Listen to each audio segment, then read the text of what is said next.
আসসালামু আলাইকুম everyone, welcome back to my channel. আশা করছি সবাই ভালো আছেন। এই ব্যস্ত জীবনে সব কিছুই প্রয়োজন ঝটপট, তাই আজ আমি আপনাদের জন্য নিয়ে এসেছি 10 মিনিটে চুলায় তৈরি একটি ডিমের কেক। এটি তৈরি করা যেমন সহজ তেমনি খুব সুস্বাদুও। মাত্র 10 মিনিটেই আপনি এটা তৈরি করে বিকাল কিংবা সকালে নাস্তায় সার্ভ করতে পারবেন অথবা দিতে পারবেন বাচ্চাদের টিফিনেও। চলুন দেখে নিই এর পুরো প্রস্তুত প্রণালী। এরকম আরও অনেক রেসিপির জন্য প্লিজ আমার চ্যানেলটি সাবস্ক্রাইব করে ফেলুন। এই কেকটা তৈরির জন্য একটা ডিমের সাদা অংশের কুসুমকে আমি আলাদা করে নিয়েছি আর নিয়েছি 1/4 কাপ পরিমাণ আইসিং সুগার। আপনারা চাইলে নর্মাল চিনিও ব্যবহার করতে পারবেন। এবার একটা হ্যান্ড হুইস্কের সাহায্যে আমি সাদা অংশটাকে অল্প অল্প করে আইসিং সুগার মিক্স করে 1 মিনিটের মতো বিট করে নেব। চিনির পরিমাণটা আপনারা আপনাদের টেস্ট অনুযায়ী কমিয়ে বা বাড়িয়ে ব্যবহার করবেন। আর বিট করার জন্য আমি একটা হ্যান্ড হুইস্ক ব্যবহার করছি। আপনারা চাইলে কাঁটা চামচ অথবা ইলেকট্রিক বিটারের সাহায্যেও কাজটা করতে পারবেন। এই কেকটা তৈরির জন্য অবশ্যই কিন্তু ডিমটাকে রুম টেম্পারেচারে থাকতে হবে। ডিমটা যদি ফ্রিজে থাকে তাহলে 1 থেকে 1.5 ঘন্টা আগে নামিয়ে তারপর ব্যবহার করতে হবে।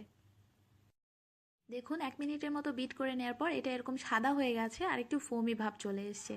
এবার এর সাথে আমি কুসুমটাকে মিক্স করে দিচ্ছি। কুসুমটাকে আমি মিক্স করে নিয়েছি। এবার এর মধ্যে আমি দেবো বাটার মিল্ক। বাটার মিল্ক তৈরির জন্য আমি 1/4 কাপ পরিমাণ লিকুইড দুধ নিয়ে এর মধ্যে দিয়ে দিচ্ছি 1 চা চামচ পরিমাণ লেবুর রস। এবার এটাকে একসাথে খুব ভালোভাবে মিক্স করলেই আমাদের বাটার মিল্কটা রেডি। দুধটা যেন অবশ্যই রুম টেম্পারেচারে থাকে, গরম অথবা ঠান্ডা হলে কিন্তু চলবে না। এবার এই বাটার মিল্কটাই এর মধ্যে দিয়ে এটাকে আলতো হাতে মিক্স করে নিচ্ছি। আর যারা এখনও আমার চ্যানেলটি সাবস্ক্রাইব করেননি, আমি মিক্স করতে করতে তারা প্লিজ সাবস্ক্রাইব করে ফেলুন। এবার ড্রাই ইনগ্রিডিয়েন্টসগুলো মিক্স করব। এর জন্য আমি 1/3 কাপ পরিমাণ ময়দা নিয়েছি আর নিয়েছি 1/4 চা চামচ পরিমাণ বেকিং পাউডার। আপনারা ময়দার পরিবর্তে আটাও ব্যবহার করতে পারবেন। এবার এই ময়দা আর বেকিং পাউডারটাকে একটা চালনির সাহায্যে চেলে এই মিক্সচারের মধ্যে নিয়ে নিচ্ছি। কেক তৈরিতে সবসময় ময়দাটাকে চেলে তারপর ইউজ করতে চেষ্টা করবেন। চেলে ইউজ করলে কেকটা অনেক বেশি ফ্লাফি হয়। ময়দা আর বেকিং পাউডারটা চেলে নেওয়া হয়ে গেলে এবার এটাকে খুব আলতোভাবে মিক্স করে নিচ্ছি। দেখুন আমার কেকের মিক্সচারটা একদম রেডি। এই 10 মিনিটের কেক তৈরির জন্য কেকের ব্যাটারটা কিন্তু এরকম পাতলা হবে। খুব বেশি ঘন হলে কিন্তু আপনার কেকটা হতে অনেক বেশি সময় লাগবে। তাই আমি যে কোয়ান্টিটিতে ইউজ করেছি সব কিছু সেই কোয়ান্টিটিতে ইউজ করতেই চেষ্টা করবেন। এবার কেকটাকে বেক করার জন্য আমি একটা ননস্টিক প্যান নিয়ে এতে একটু ঘি মেখে নিচ্ছি। খুব বেশি দেওয়ার প্রয়োজন নেই, হালকা একটু টিস্যুতে লাগিয়ে মুছে নিলেই চলবে। এবার এর মধ্যে কেকের ব্যাটারটা নিয়ে নিচ্ছি। এটাকে কিন্তু বালু দিয়ে স্ট্যান্ড দিয়ে চুলায় দেওয়ার কোনোই ঝামেলা নেই, খুবই সহজ এটা তৈরি করা। ব্যাটারটা ঢেলে নেওয়া হয়ে গেলে এটাকে হালকা করে একটু ড্যাব করে দিচ্ছি যাতে এর মধ্যে কোনো বাতাস থাকলে সেটা বেরিয়ে যায়। আমি কিন্তু আজকে কেকটাতে কোনো রকম ভ্যানিলা এসেন্স ইউজ করিনি, আপনারা চাইলে যে কোনো ধরনের এসেন্স ইউজ করতে পারেন।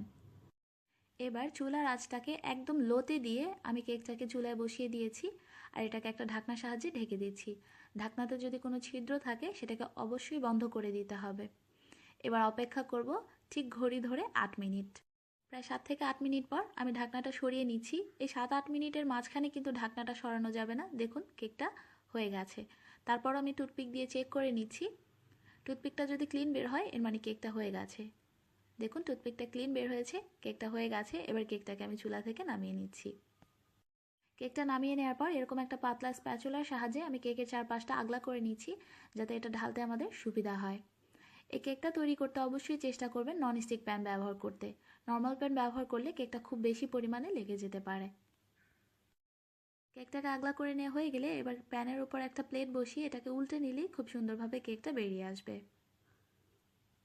এবার কেকটাকে একটু ডেকোরেশন করে নিচ্ছি। এর জন্য কাগজে কাটা কিছু হার্ট আমি কেকের উপর বসিয়ে নিচ্ছি।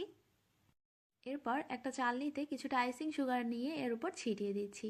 প্রিয় মানুষের জন্য যদি সুন্দরভাবে কোনো কিছু সার্ভ করেন তারাও কিন্তু খুশি হবে আর আপনারও ভালো লাগবে। এবার হার্টগুলোকে তুলে নিলেই দেখুন এর মধ্যে সুন্দর একটা ডিজাইন হয়ে যাচ্ছে। কেকটা কেমন হলো সেটা তো অবশ্যই দেখাবো। এর জন্য আমি কেকটাকে প্রথমে কেটে নিচ্ছি।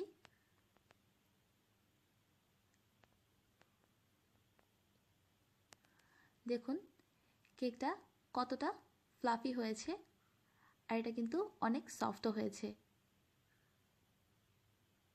তৈরি হয়ে গেল আমাদের 10 মিনিটের কেক। এই কেকটা কিন্তু অবশ্যই একবার ট্রাই করে দেখবেন। আশা করছি আজকের রেসিপিটি আপনাদের ভালো লেগেছে। এই রেসিপিটি ভালো লাগলে লাইক কমেন্ট শেয়ার করতে একদমই ভুলবেন না। আজ এই পর্যন্তই, সবাই ভালো থাকবেন, আমার জন্য দোয়া করবেন। আল্লাহ হাফেজ।